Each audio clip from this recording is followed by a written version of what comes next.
Olá, vamos dar sequência ao assunto de momentos de inércia de corpos. Esta é a nossa segunda aula sobre este tema. Muito bem, vamos então inicialmente calcular o momento de inércia de uma placa retangular. Essa placa tem aqui um lado A, B e uma espessura constante T. Veja que já calculamos para um disco, que também é uma placa, circular de espessura T. Agora estamos fazendo para uma placa retangular. Poderia ser qualquer outro formato. A forma de resolver é idêntica. Nós vimos na nossa aula, quando calculamos o momento de inércia de áreas compostas, relembramos que, no caso aqui, o momento de inércia em relação a x é um terço de CD3, em relação a y, um terço de dC3.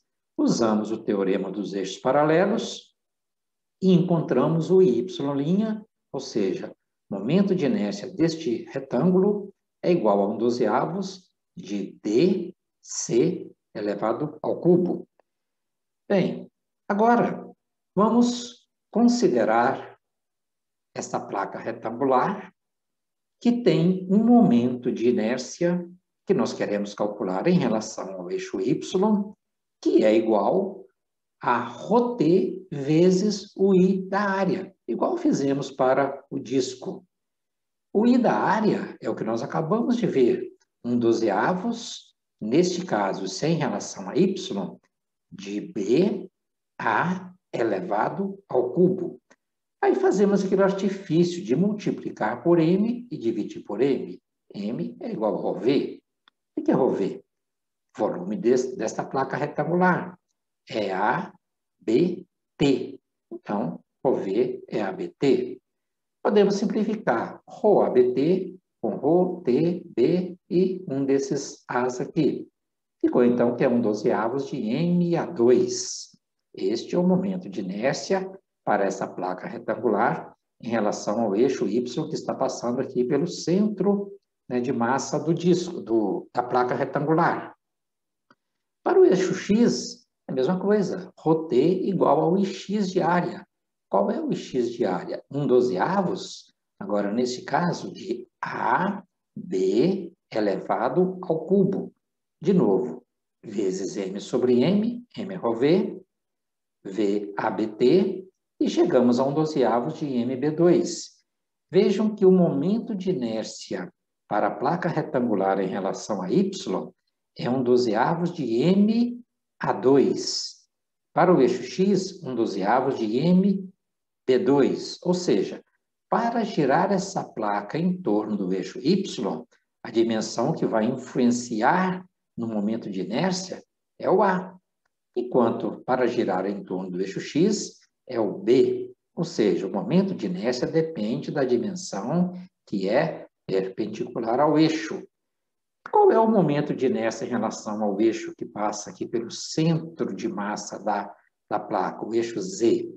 Nós vimos que o momento polar, eixo Z aqui, é um eixo polar, é igual à soma do momento de inércia em relação a Y mais em relação a X. 1/12 de MA2 mais 1/12 de MB2. Então, o IZ é 1/12 de MA2 mais B2.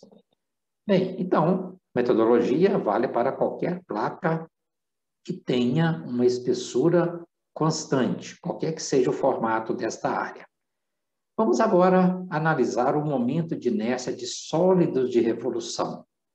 Um sólido de revolução é um corpo que é gerado pela rotação de uma superfície de 2π em torno de um eixo, no caso aqui esse eixo horizontal, o teorema de Papst-Goudin que vimos lá atrás. Então, nós queremos agora calcular os momentos de inércia em relação ao eixo X, que passa aqui pelo centro do sólido, em relação ao eixo Y e em relação ao eixo Z.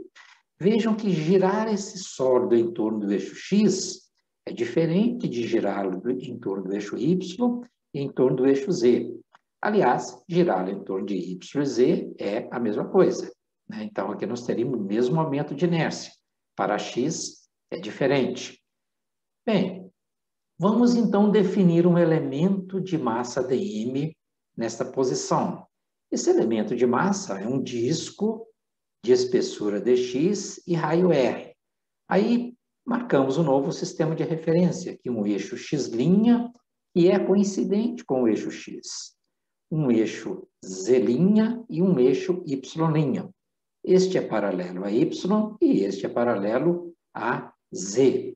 E a distância entre esses eixos é um x, que está ao longo aqui do eixo x. Nós vimos também que para um disco, né, de espessura t constante, o momento de inércia em relação ao eixo x e ao eixo y é igual a 1/4 de mr2. Aí, somando o ix mais o y, nós encontramos o momento de inércia para o eixo polar z, que é meio de mr2. A situação é que aqui nós temos um disco de massa m, aqui nós temos um disco de massa dm. E o nosso eixo x' equivale ao eixo z. Portanto, o eixo x' está passando aqui pelo centro do disco e o eixo x também está passando pelo centro do disco. Então, o momento de inércia para esse elemento vai ser um dx ou dx', que é meio de dm R2. dm, porque a massa é um elemento de massa. Então, nós podemos escrever que para o eixo x e eixo y, o momento de inércia para este disco é um dx, que é igual a um dx', que é igual a meio de R2dm. Este dm é ρdv. dv é o volume desse disco. Qual é o volume do disco? A área aqui, πr2, vezes a espessura dx. Então, é igual a ρv πr2 dx. Multiplicando, então, R2 com R2 e ordenando aqui, eu vou ter meio de ρpi R4 dx. Se nós integrarmos o dx, eu vou ter que x é igual a meio de ρpi integral de R4 dx. Então, nós precisamos conhecer a função que vai definir essa curva para substituirmos aqui, vai ser um y ou um z, para integrarmos e acharmos o momento de inércia em relação a x. Para os eixos y e z, os momentos de inércia, como eu disse, são iguais, porque girar esse sólido em torno de y ou em torno de z é a mesma coisa.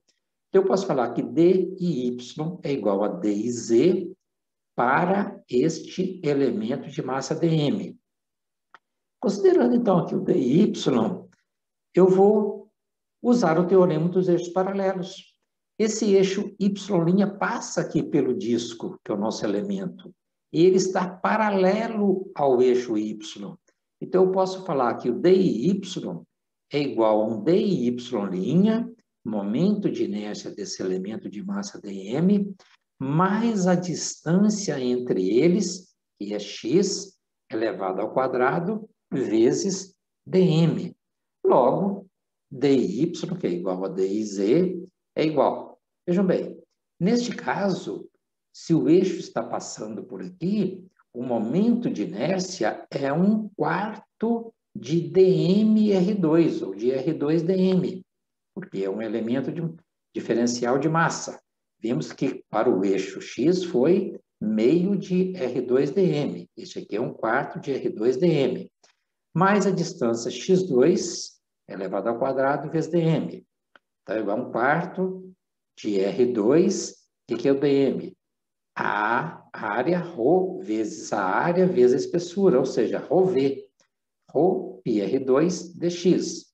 Mais x2 dm de novo. Ρ pi R2 dx. Então, nós podemos escrever Ρ pi R2, né, em evidência, vezes 1/4 de R2 mais x2 dx. Se nós quisermos um momento de inércia total em relação a y, em relação a z, nós vamos integrar. Então, fica o ρ é constante, integral de R2 vezes 1/4 de R2 mais x2 dx. Da mesma forma, nós precisamos conhecer a função para substituir esse R aqui da função, fazer a integral e calcular o momento de inércia. No próximo vídeo, nós vamos apresentar um exemplo do momento de inércia de um cone, que é um sólido de revolução. Então, até o próximo vídeo, pessoal. Um abraço.